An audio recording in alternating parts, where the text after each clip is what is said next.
Magandang araw po sa inyong lahat mga kababayan at welcome back dito po sa ating munting channel Pinas News Review, kung saan re-reviewin po natin ang mga mahalagang balita dito sa Pilipinas. Mga simpleng komento sa mga issue dito sa Pinas. At eto nga mga kababayan, alamin po natin analysis ni Kong Akop sa pagbabalik politika ni Duterte sa Senado, Kongreso na bulabog sa plano. Nako. Yan mga kababayan, natataranta na nga ang mga kalaban ng mga Duterte dahil po dito sa kanilang pasabog ni VP Sara, no. So eto mga kababayan, pakinggan po natin ang video nito na kung saan nga ay ipinakita, no, ni Congressman Akop, no, ang dahilan kung bakit magbabalik ang mga Duterte. Eto po mga kababayan, pakinggan po natin at panoorin at bigyan ng komento ang video ito. Eto na po. Bakit? Hindi naman po sila mauupo sa pwesto na yon kung hindi natin po sila ibinoto. Tapos yung mga pulis po na mga pumapatay, wala raw pong makukulong. Talagang sinabi yon, Duterte. Opo, sinabi po ni Duterte. Para bang mapping kung saan nangyayari yung allegedly 6,000 plus na pagpatay? Unfortunately, Your Honor, wala po. If we compare it to the different presidents of this country, siya po ang pinakamata.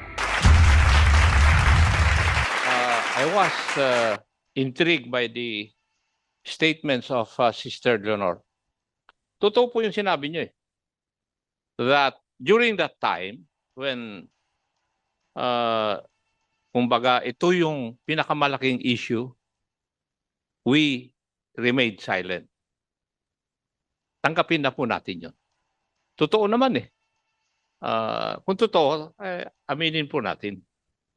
But sister, siguro tumahimik ang mga tao, lahat po.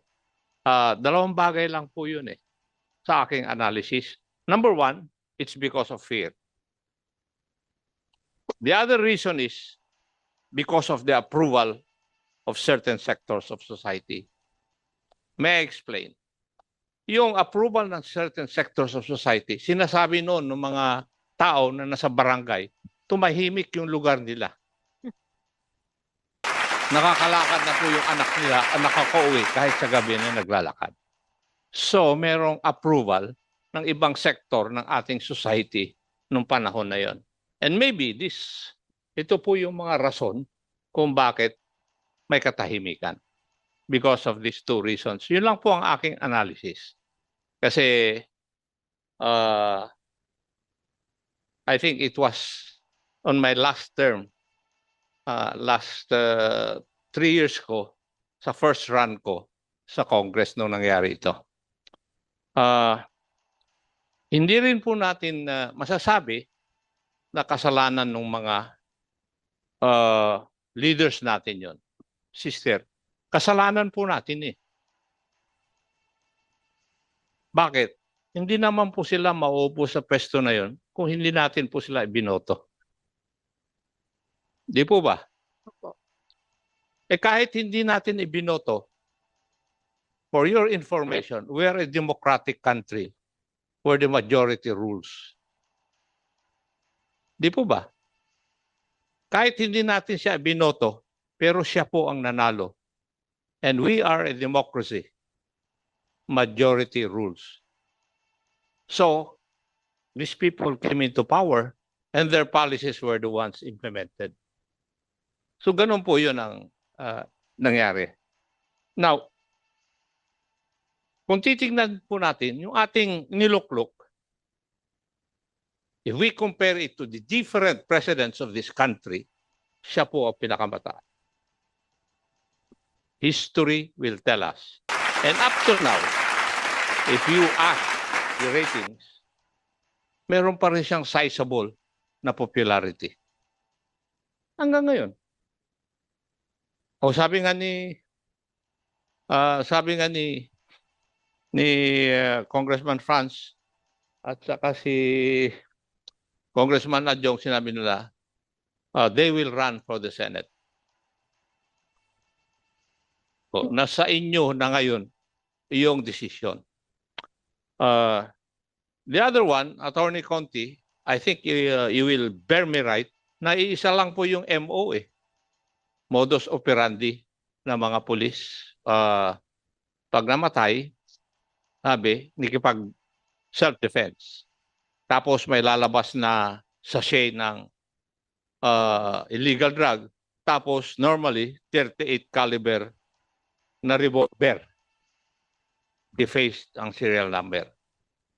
More often than that, if you look at the report, ganito po yun ang nangyayari. And we have seen this doon sa aming investigasyon dito sa Kongreso. As a matter of fact, ang last na inimbestigahan namin is yung nangyari po sa San Juan, Batangas, na yung isang pulisuman ang bumaril doon sa alleged drug source. Yun po yung kanya. So, kung titingnan po natin almost all of the 6,000 plus, ito yung modus operandi. And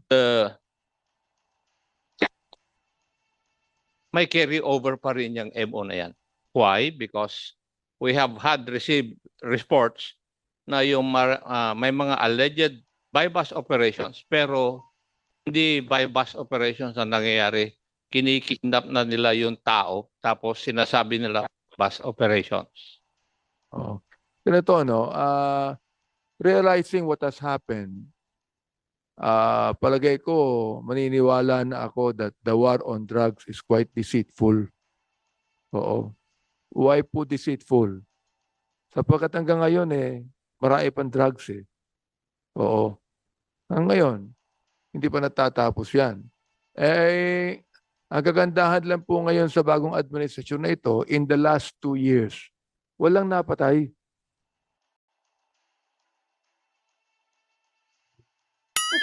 So yan mga kababayan, maganda daw ngayon ng administrasyong ito sa war on drugs. Kahit wala po sila, wala nga pong war on drugs, kaya walang napatay. Malamang, mga kababayan, wala kayong war on drugs kaya wala talagang mamamatay. Diba? Inano lang dinideliver na lang sa mga checkpoint. Paano kayo magkakaroon ng encounter? Diba? Yun po yung nangyari ngayon sa administrasyon ito Ano bang pinagmamalaki ng administrasyon ito in terms of drugs, mga kababayan? Yun lang naman Yun yung pinakamalaki. Diba? At saka yung mga pulis. Na nakaporma na sa panahon ngayon. Diba yung ilang bilyon yun? Diba? Na nasa bodega pa. Yung pangalawa, yung pangalawang pinakamalaki, yung i-deliver sa checkpoint. Kaya walang encounter kasi parang, eto, opinion ko lang po mga kababayan, parang nagsasabuatan lang kayo para magkaroon ng drama. Diba?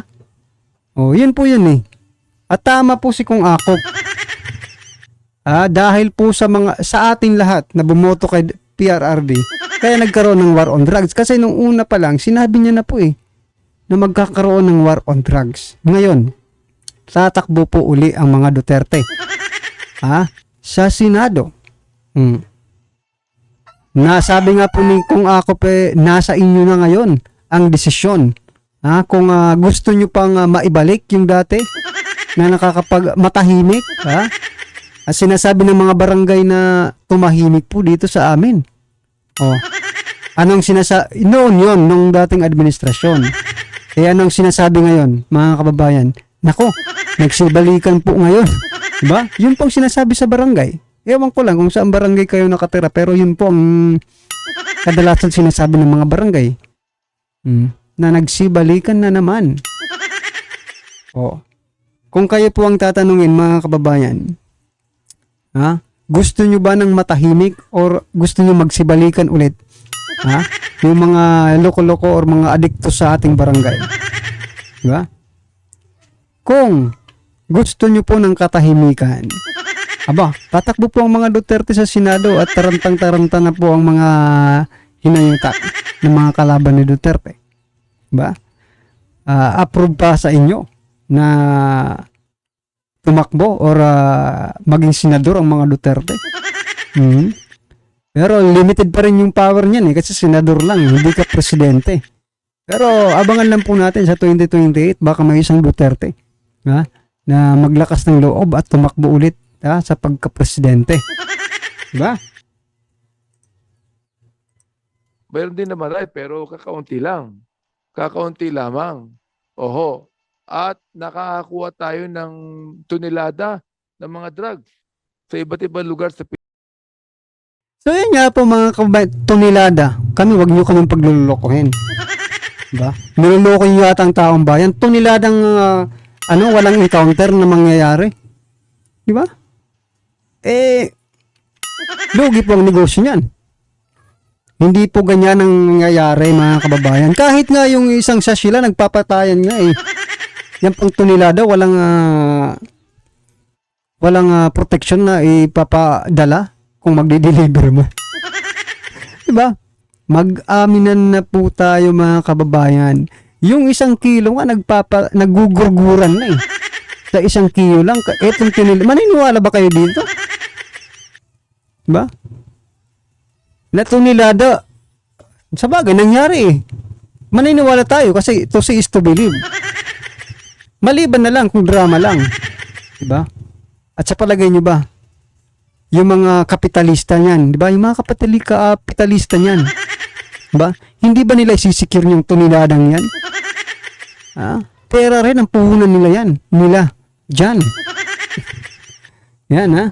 Mag-isip-isip na po tayo mga kababayan ha. Oo. Anong masasabi mo, Congressman? Sino ba itong inayutak na Congressman ito? Ito. Itong nagsalita ngayon. Proud siya. Proud po siya kasi tonelada yung nakakuha. Nang walang nangyayari. Hoy, mag-isip ka naman. Ha? Kung ikaw ang kapitalista ng toneladang drogang yan, hindi mo ba isisecure yan?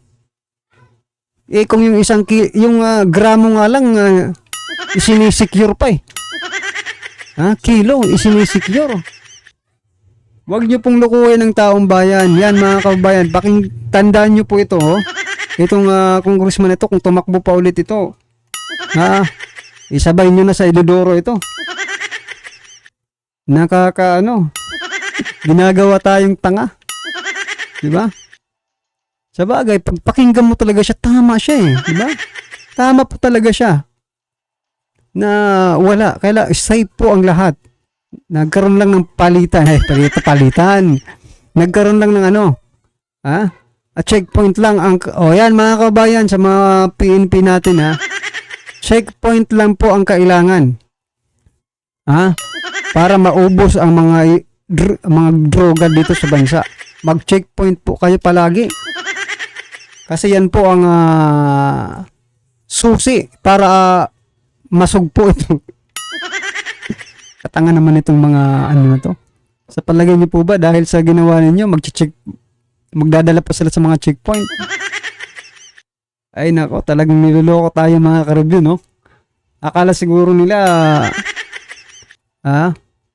eto nga ang maganda ngayon eh. Dahil po sa social media, nakakapag-react na po ang taong bayan. Hindi na po sila basta-basta naniniwala sa kung ano man sasabihin ng mga politiko, korap politiko at ipolitiko sa ating bansa. Diba? Kasi dati, TV at radyo lang. Makikinig ka lang. Wala kang... Bakit? Pag nagsalita ka ba sa radyo, makakarating yun sa kanila? Hindi. Pero ngayon, diba? Sa mga social media platforms ng mga iba't ibang mainstream media. Wag na po sa mga vloggers. Kahit sa mga mainstream media na lang po. Nakakapag-react na po ang taong bayan at congratulations. Kasi hindi na po sila naniniwala sa kung ano naman ang sasabihin ng mga ito. Nagdadalawang isip na po sila eh. So yan mga kababayan, ito na lang ang tanong natin. Susuportahan nyo ba ang mga Duterte? Yan. Kung tatakbo sila sa Senado. Sabi nga ni Kung Akop, nasa sa inyo na yan. Kasi nasa democratic country naman tayo. May kalayaan kayong pumili. Nasa inyo na po yan mga kababayan. Well anyway, ano man po inyong reaksyon, komento or kritisismo sa video ito. I-comment lang po sa baba para at least alam po ng ating mga kababayan ang inyong pong opinion patungkol dito. Right?